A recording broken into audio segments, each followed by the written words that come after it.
Olá, amigos e amigas, muito obrigado por acessar o canal Ramilfo Ensina. Quem foi o profeta Oséias? Como ser prudente para compreender o livro de Oséias? Quem foi que escreveu o livro de Oséias? Como compreender o modo de profetizar dos judeus? A história que está escrita de Oséias, que o Senhor ordenou que ele se casasse com uma prostituta, é literal ou simbólico? Por que o povo foi comparado a um bolo que não foi virado? Oséias e Gomer representam quem na história de Oséias? O que seria a prostituição espiritual? O que seria renunciar-se a si mesmo e tomar a sua própria cruz? O que devemos fazer para receber o que o Senhor fez por nós? Nós vamos aprender tudo isso.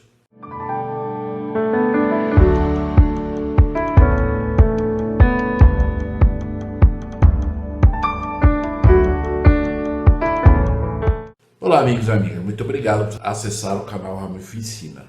Eu gostaria hoje, nós vamos estudar a designação do Versículo dessa semana, que é o livro de Oséias e Joel. Nessa primeira parte, então, nós vamos ver o livro de Oséias, algumas partes do livro de Oséias. Eu gostaria de começar apenas mostrando, para nós podermos entender que as escrituras são divididas em alguns assuntos e temas, né? Então, como nós podemos ver nesse quadro, em cada parte nós vamos entender os livros que compõem. Então, na verdade, os 5 primeiros livros que nós já estudamos do Velho Testamento são as leis que nós aprendemos, as leis de Deus. Os outros livros são histórias, que são 12 livros de histórias, e com essas histórias nós aprendemos muitos princípios. Os outros livros são poesias, são os outros 5 livros, né? Depois nós temos os livros dos profetas, que é considerados profetas menores, né? No sentido de que os registros, né, são menores. E depois, por último, são na verdade os primeiros 5 livros dos profetas maiores também. Então esse é o do lado do Velho Testamento.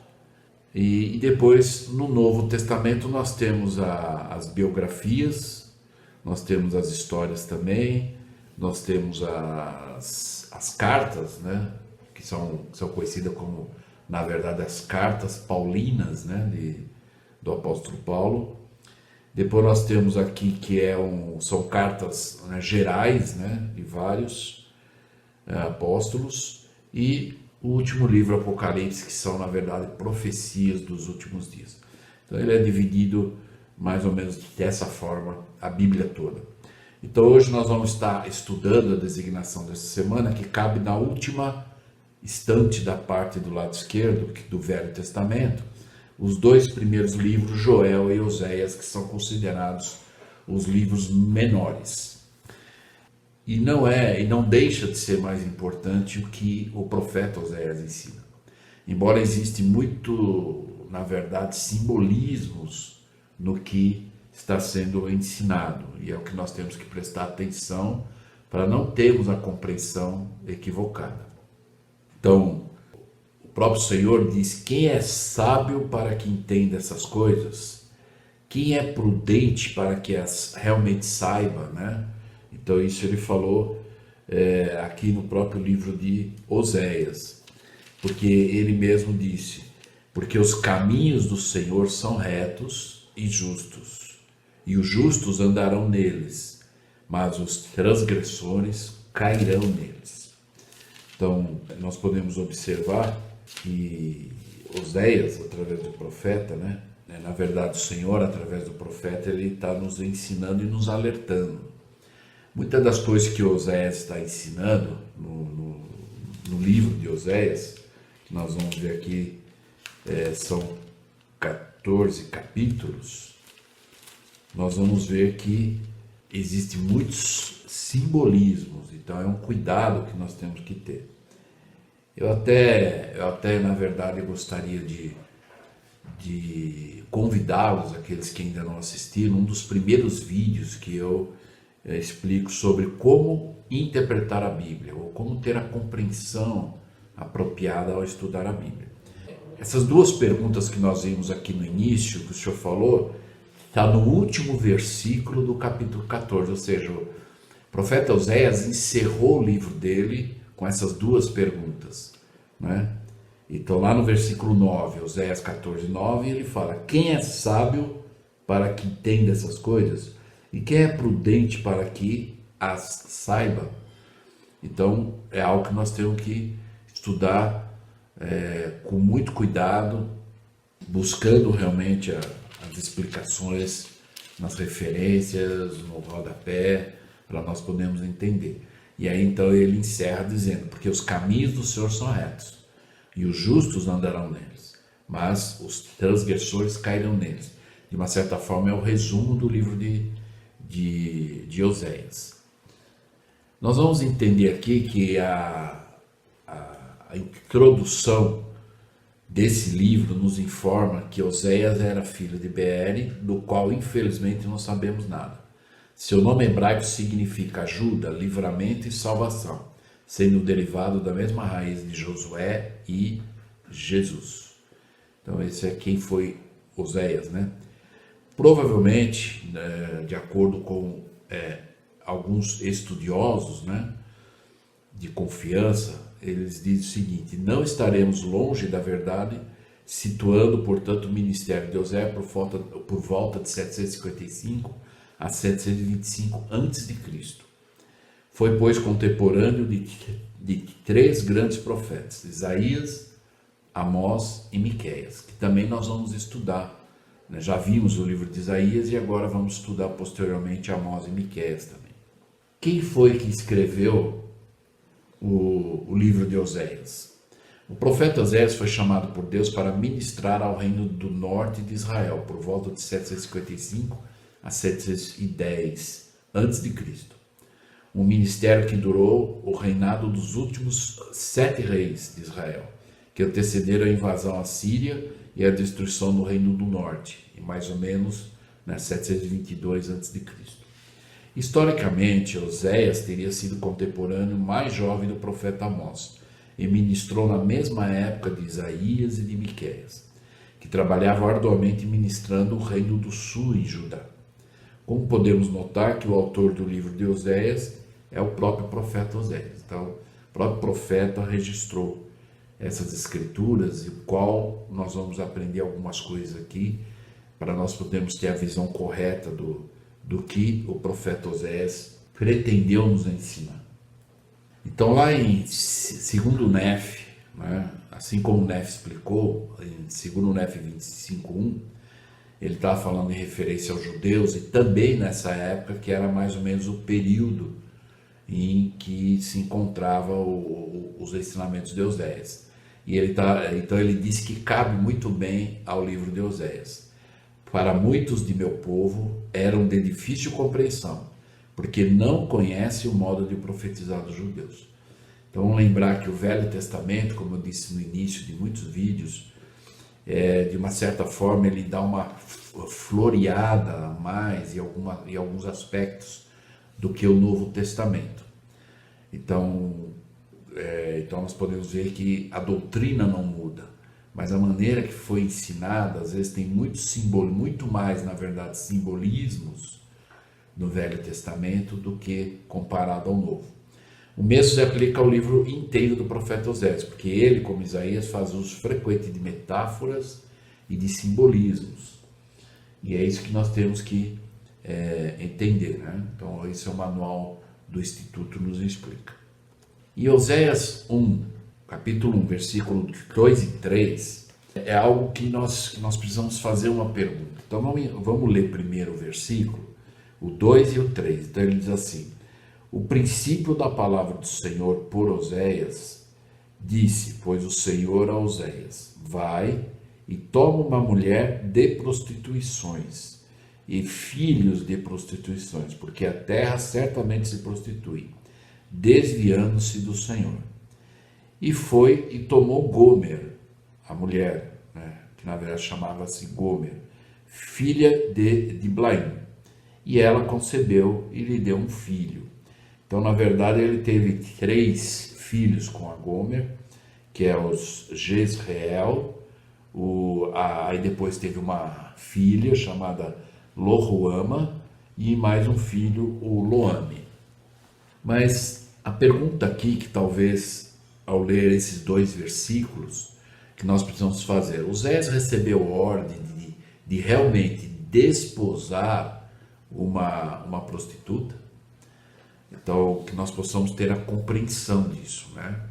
Aqueles que assistiram o vídeo ou vão rever, e aqueles que não assistiram, eu convido a ver, como nós podemos interpretar a Bíblia, né?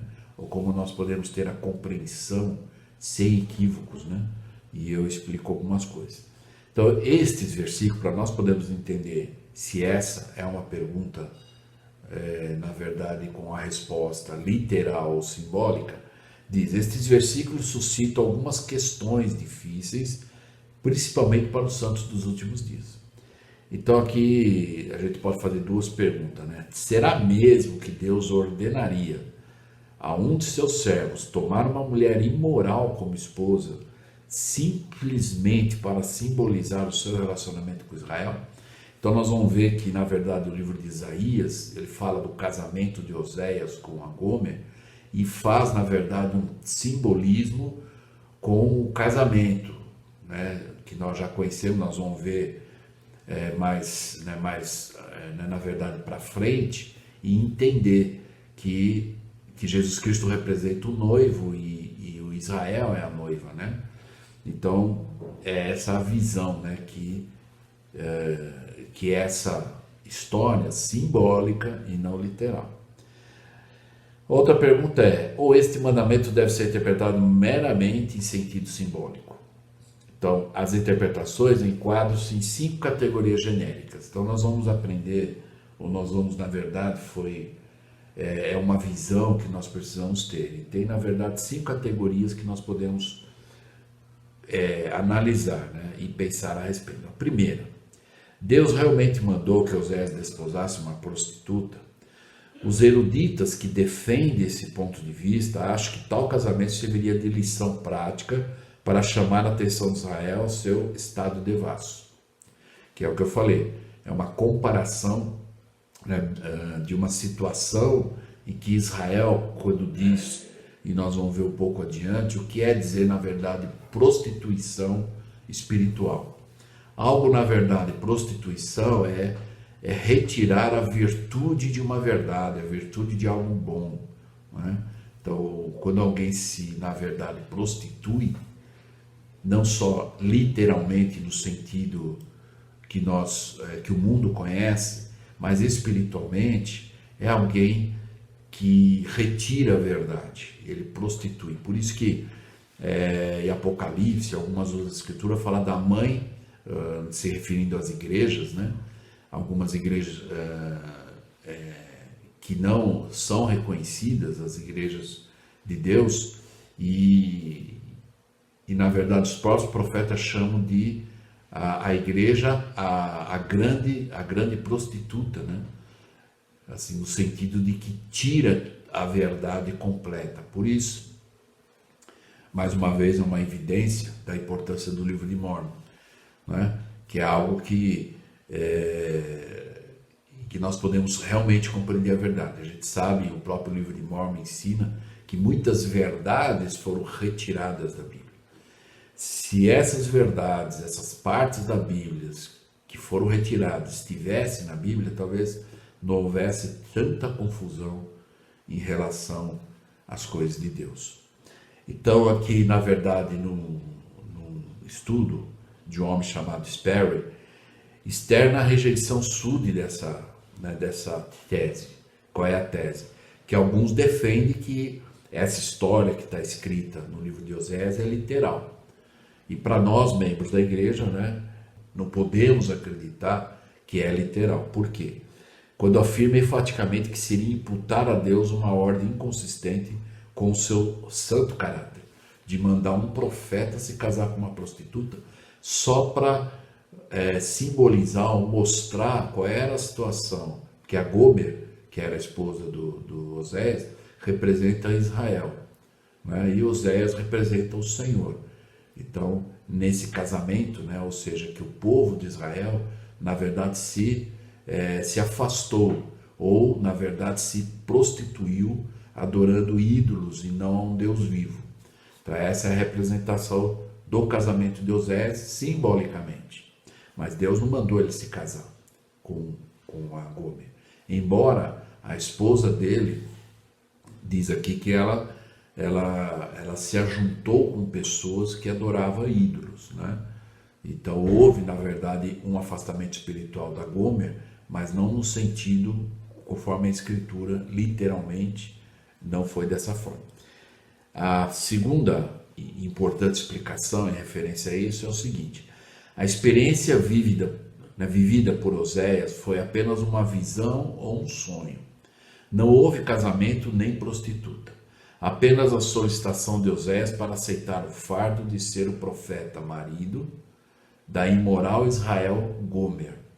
Embora plausível, a maioria dos eruditos rejeita esta alternativa por causa da intensidade do envolvimento de Oséias na metáfora. Então é uma metáfora, é simbólico, tá? Na terceira explicação, na visão de Oséias, ele desposou uma mulher que era boa e fiel, mas posteriormente tornou-se má e devassa, abandonando o marido para participar dos ritos de, na verdade, fertilidade dos vizinhos cananeus. Neste caso, a vida de Oséias é uma parábola dramatizada. E a frase mulher de prostituições, que o Senhor, como diz aqui, vai e torna uma mulher de prostituições, né? Ilustra o que Gomer, sua esposa, veio a ser. Em outras palavras, quando Oséias desposou Gomer, ela não era uma prostituta. Tornou-se assim posteriormente, como muitas mulheres de sua época.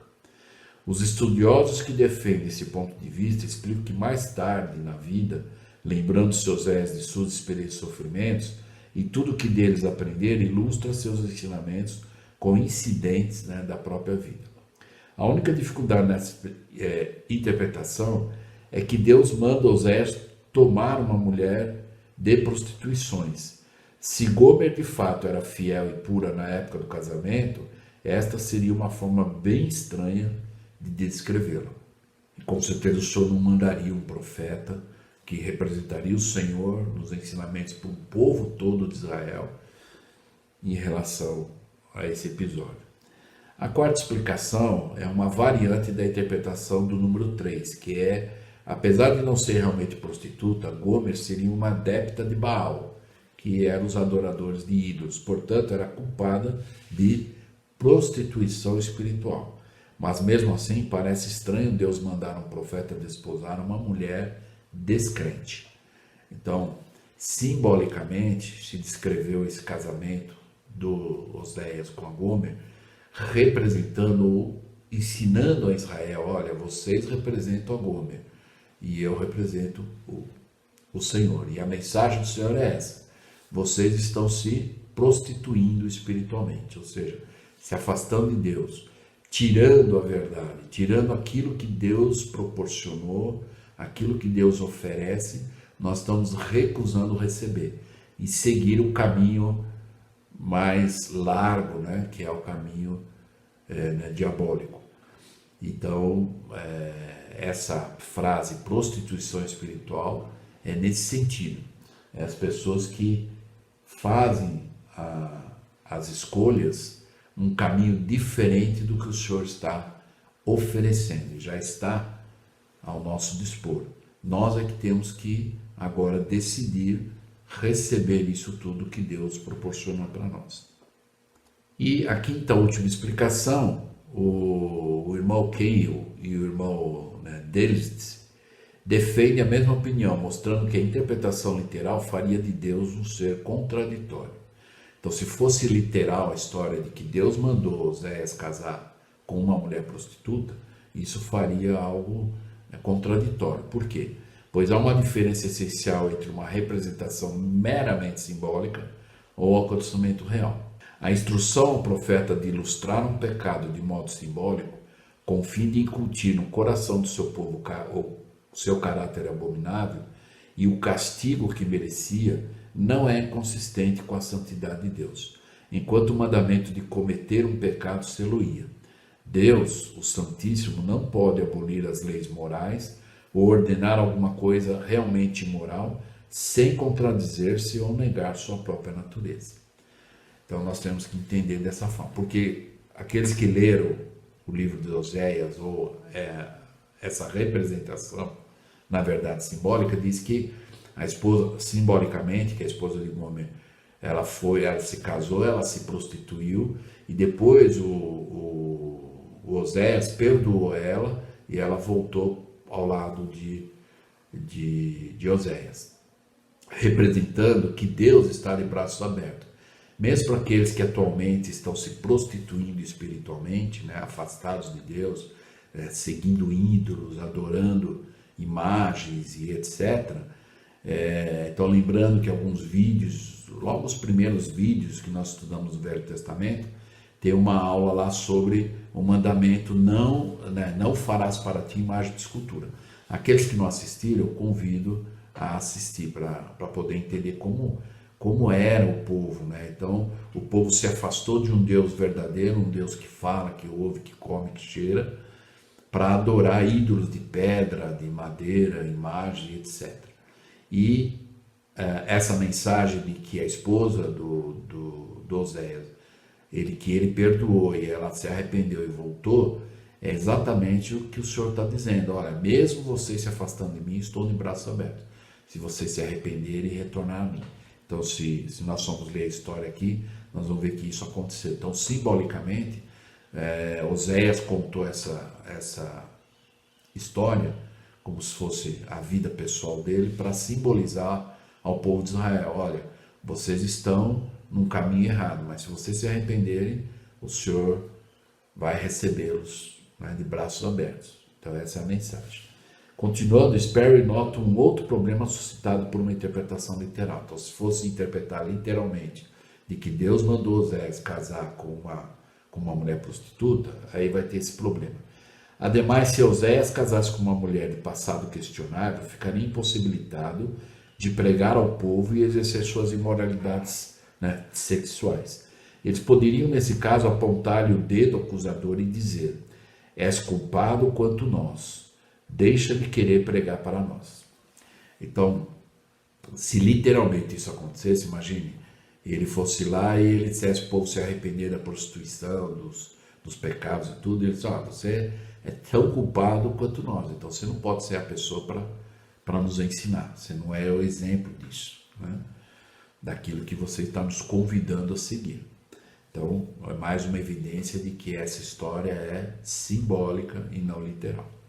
Sejam quais forem os argumentos aceitáveis de cada ponto de vista, independentemente do que aconteceu na realidade, o sentido da ilustração é claro e a forma, a base para se entender o que Oséias queria dizer. Mais uma vez, os comentários de Sperry não são úteis, e ele disse: não importa se a interpretação do autor ou qualquer outro seja aceita. O significado religioso dos capítulos de 1 a 3, capítulo 1, 2 e 3 de Oséias, é bastante claro. As mulheres de Oséias representam Israel, a parceria infiel e devassa de Jeová, o qual estipula que se ela não se emendar e puser de lado sua devassidão, será severamente punida.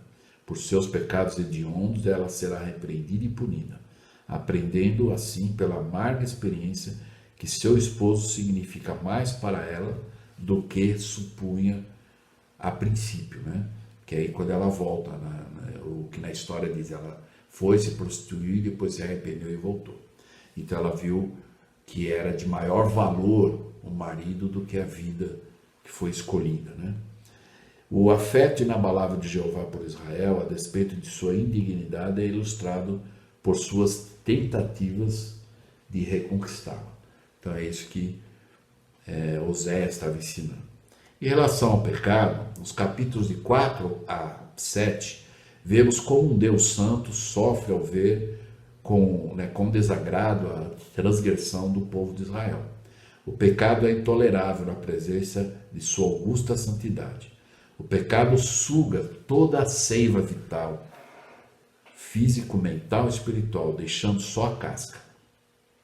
O pecado corta o nervo óptico da alma e também fere o coração santo de Deus. Então isso é o que nós temos que entender do livro de Oséias, né? Como ele fez com a vida de Jeremias e Ezequiel, o Senhor usou a vida do profeta Oséias para ensinar simbolicamente uma vigorosa lição. Então, do capítulo 1 ao 3 é essa lição. Contém uma história cujo significado será melhor compreendido se você lembrar, ou se nós, na verdade, lembrarmos, que o Senhor comparou o seu relacionamento de convênio com Israel a um relacionamento matrimonial. A comparação feita no livro de Oséias é particularmente adequada porque a idolatria praticada pelos israelitas também envolvia atos imorais cometidos com mulheres prostitutas.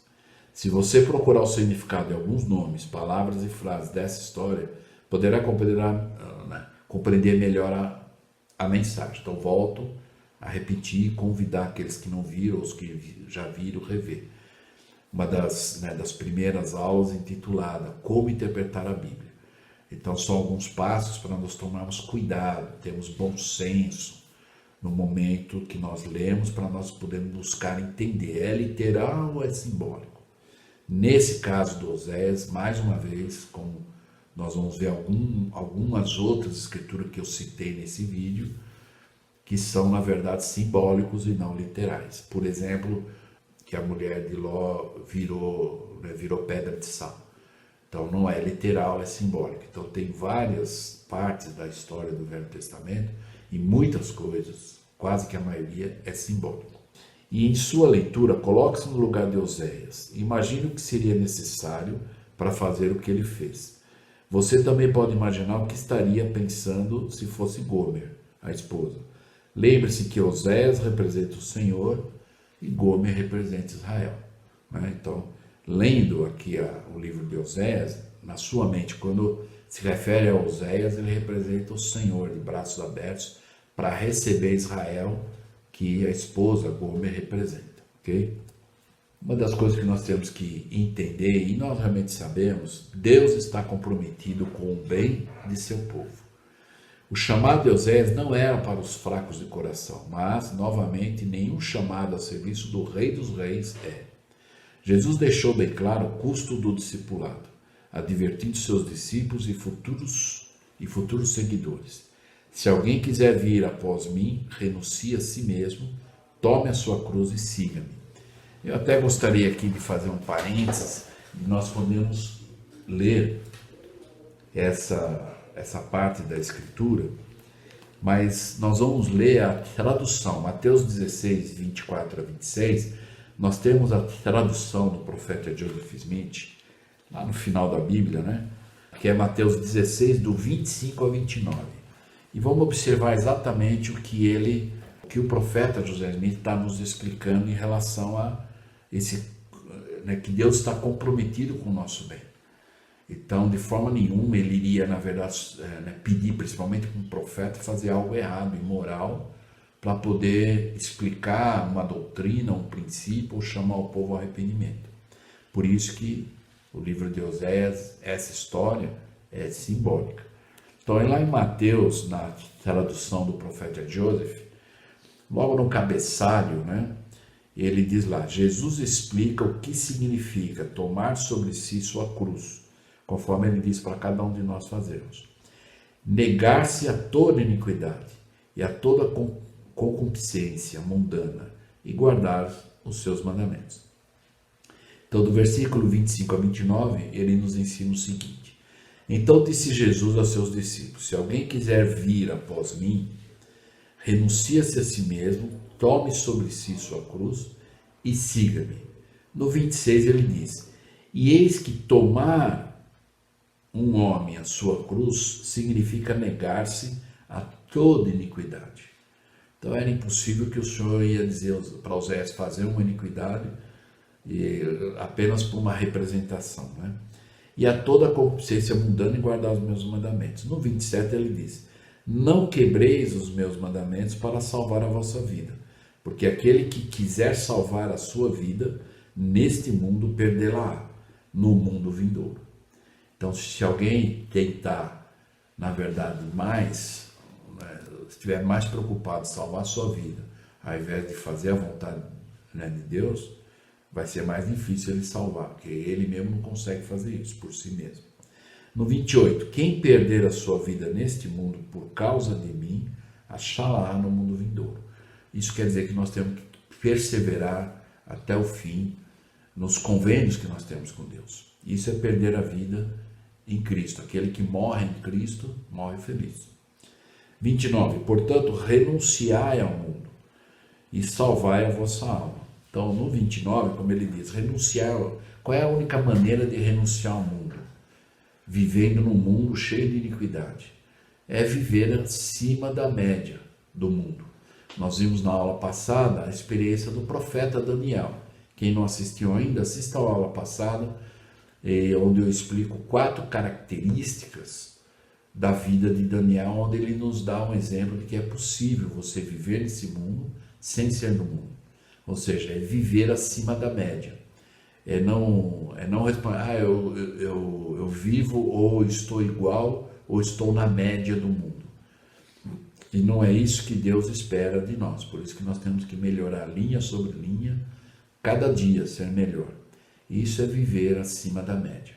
O mundo está caminhando para um lado e os membros da igreja que possuem convênios desde as águas do batismo têm que observar. Se nós estamos caminhando na mesma direção que o mundo de hoje, nós temos que rever e mudar o nosso caminho. Porque viver acima da média é você realmente ser diferente. É você realmente agradar a Deus em primeiro lugar. É alguém não querer agradar a Deus sem ofender o diabo. Isso é impossível. Se nós escolhermos agradar a Deus, tenho certeza, a oposição não vai ficar quieta. E vai realmente trabalhar para que as pessoas desanimem, né? E não estejam mais com vontade de realmente seguir ao Senhor. Então lá no livro de Daniel nós vimos isso também, onde eu expliquei a respeito das 4 características de Daniel, né? Então quem não assistiu, veja lá e nós vamos aprender.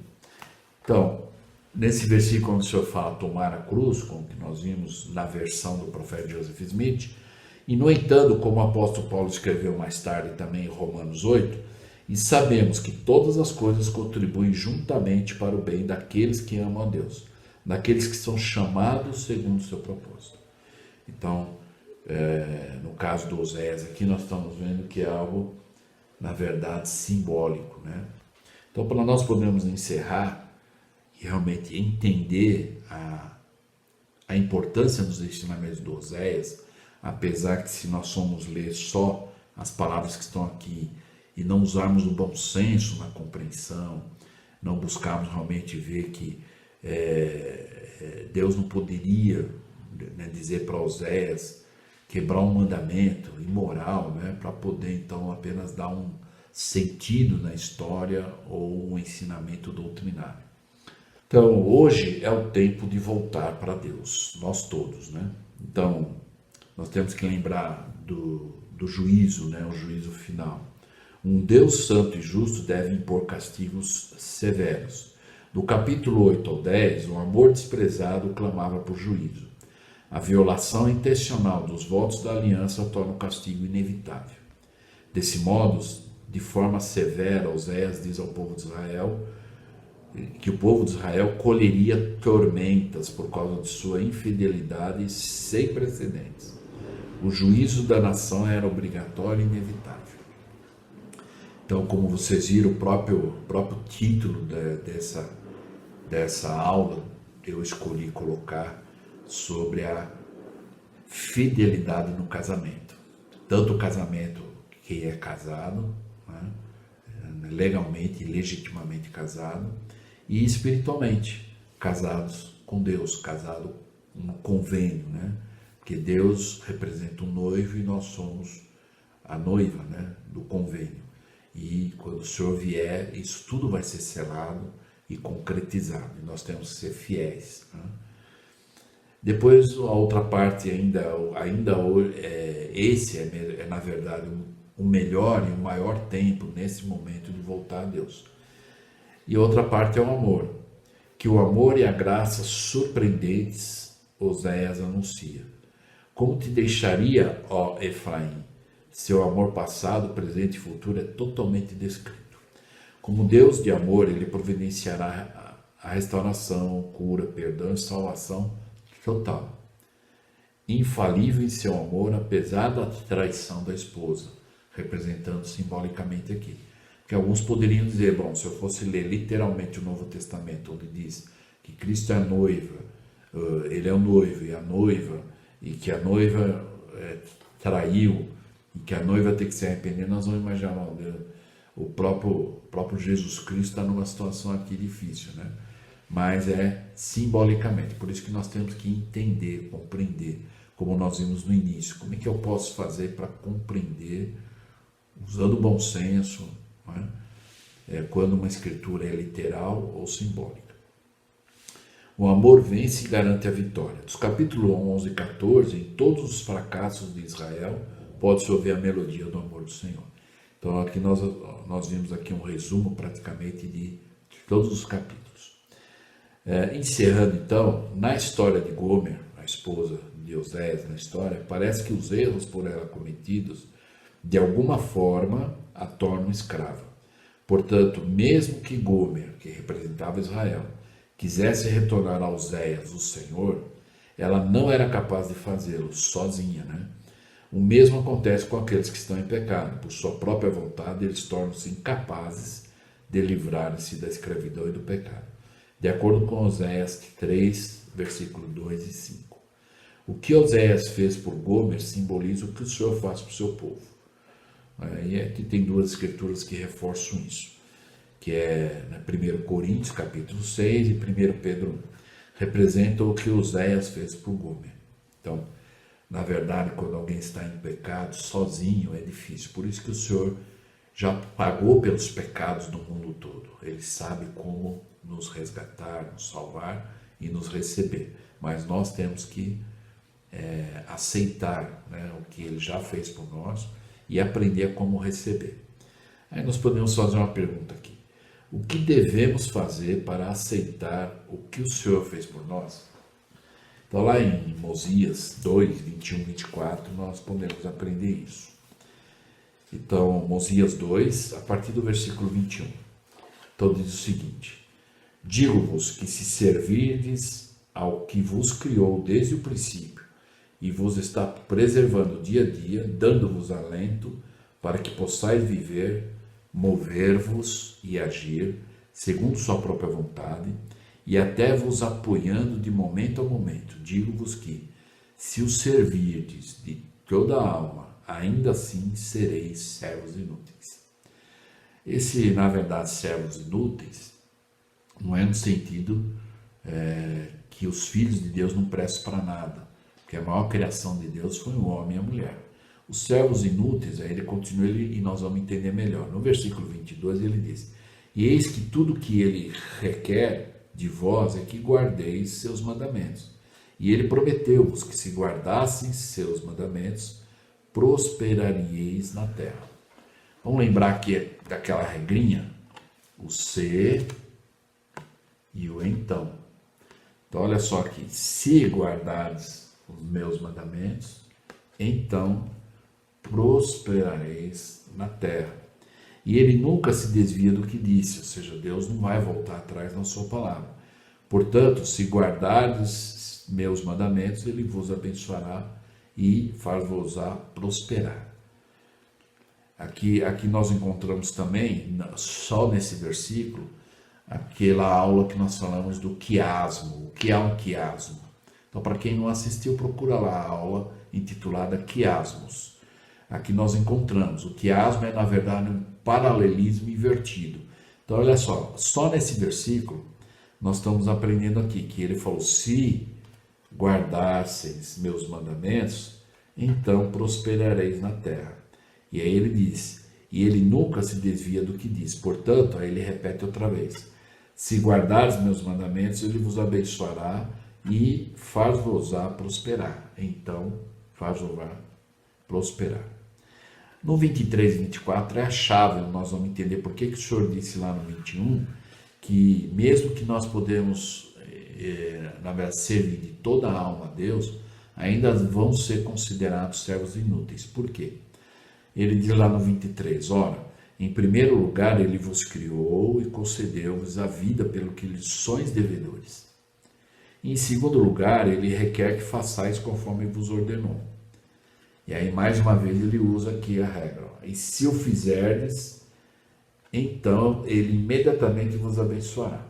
Então aqui diz que Deus nos abençoa de forma imediata, né? Você obedeceu uma lei, imediatamente você é abençoado. E portanto, que vos apaga. Então, por isso que Deus nunca vai ser devedor, né? Porque obedecer uma lei imediatamente, como nós aprendemos nas revelações modernas, né? Que a cada lei que você obedece, você recebe uma bênção por obediência àquela lei. Talvez algum já, por força de expressão, disser, sou mais abençoado do que eu mereço. Deus ele não vai abençoar ninguém mais do que merece. Ele abençoa aqueles que cumprem a lei, aqueles que obedecem e cumprem a lei. Então você cumpriu a lei, você é imediatamente abençoado. É que algumas coisas nós na verdade, já fazemos por amor. A gente não fica, de uma certa forma, orando a Deus, olha Deus, me abençoe porque eu fui na igreja, me abençoe porque eu estudei a Escritura. Mas nós fizemos, nós cumprimos uma lei e o Senhor imediatamente nos abençoa. Por isso que Ele nos abençoa de imediato e ainda continuamos a ser devedor pelo que Ele fez por nós. Encerrando então, Oséias, né? Em que sentido Efraim é um bolo que não foi virado?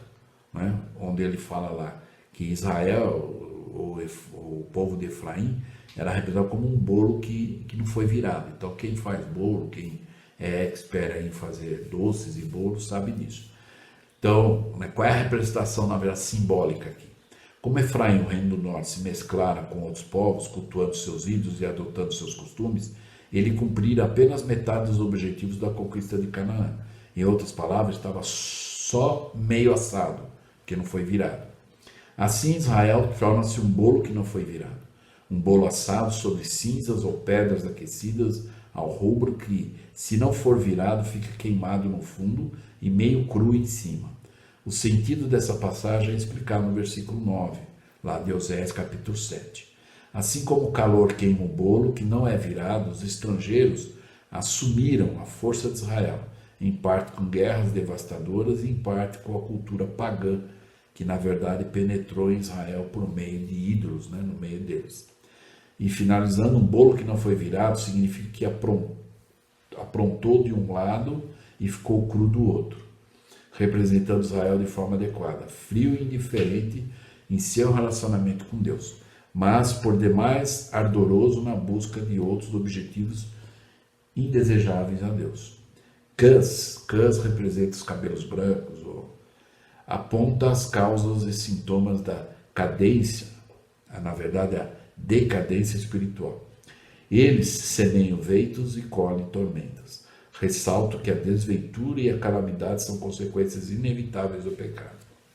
Israel é uma vide frondosa, dá fruto para si mesmo. Diz respeito a uma vida infrutífera em que o eu é o princípio, o meio e o fim de nossas ações. Somente somos frutíferos, no melhor sentido, quando permanecemos nele, que é a videira verdadeira. Então eu os convido, aqueles que não assistiram, a assistir um vídeo intitulado Ser o Fruto Frutífero. E eu falo exatamente desse capítulo de João 15, onde Cristo é a videira. E ele sendo a videira e nós somos os ramos, nós temos que estar ligados à videira. Se não estivermos ligados à videira, não vamos ser um fruto frutífero. Quem quiser ouvir a mensagem mais detalhada, assista esse vídeo. Ser um fruto frutífero. Então, em suma, resumindo aqui, nós vamos encerrar e lembrando que essa história de Oséias ela é simbólica em relação a ele se casar com uma mulher prostituta e a representação de tudo isso. Então, que nós possamos ter aprendido e lembrar que nós temos que ser perseverantes até o fim e continuar no convênio. E que isso possa nos ajudar às aplicações pessoais e até coletivas. Até a próxima parte dessa aula.